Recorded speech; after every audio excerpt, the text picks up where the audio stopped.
খুবই ভালো লাগছে, মানে ঈদের থেকেও বেশি আমেজ, সবার সাথে দেখা হচ্ছে, একটা এক্সাইটমেন্ট কাজ করছে। যদিও অনেক বেশি গরম, এই গরমেও হচ্ছে এমনিতে গরম, তার মধ্যে এক্সাইটমেন্ট এত বেশি কাজ করছে, আরো বেশি গরম লাগছে, তারপরে এনজয় করছি। খুবই বাইরের অনেকেই আমাদের এফডিসিতে ঢুকতে পারেনি, যেমন আমাদের পরিচালক, প্রযোজক, শুধুমাত্র ভোটাররাই ঢুকতে পেরেছে।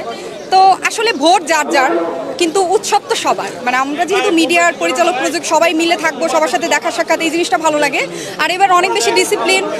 যখন এফডিসিতে ঢুকেছি তখনই দেখেছি প্রশাসন ব্যবস্থা খুবই স্ট্রং, সব কিছু ভালো লেগেছে। আর বাইরের গ্যাদারিংটা অনেক কম, এখানে শিল্পী, পরিচালক, প্রযোজক প্লাস হচ্ছে প্রেসের লোকজন, এই জন্য অনেক বেশি ভালো লাগে।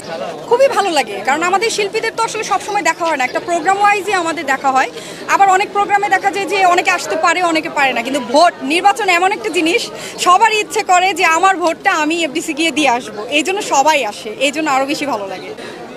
তাদের কাছে আসলে আমাদের তো ওইরকম বেশি বড় ধরনের চাওয়া পাওয়া নেই। তাদের কাছে প্রত্যাশা আমরা যাতে একটু আমাদের সমিতিতে আসলে সম্মানটা পাই, বা আমাদের একটা বসার জায়গা থাকে। ইনফ্যাক্ট আমাদের যে প্রোগ্রামগুলো হয় সেগুলো সুষ্ঠুভাবে হোক, আর সিনেমার প্রতি, চলচ্চিত্র অঙ্গনের প্রতি একটু নজর দিই। যে প্যানেলই আসুক, এখনও জানি না যে কোন প্যানেল আসবে, তো তাদের কাছে আমাদের একটাই প্রত্যাশা যে সমিতির নির্বাচনটা হয় একটা মানে সমিতিটাকে যাতে সুন্দর সুষ্ঠুভাবে পরিচালনা করা যায়। সেই কারণে এখন নির্বাচিত হয়ে যদি সেই পরিচালনাটা না থাকে, তাহলে তো আসলে নির্বাচন করে কোনো লাভ নাই।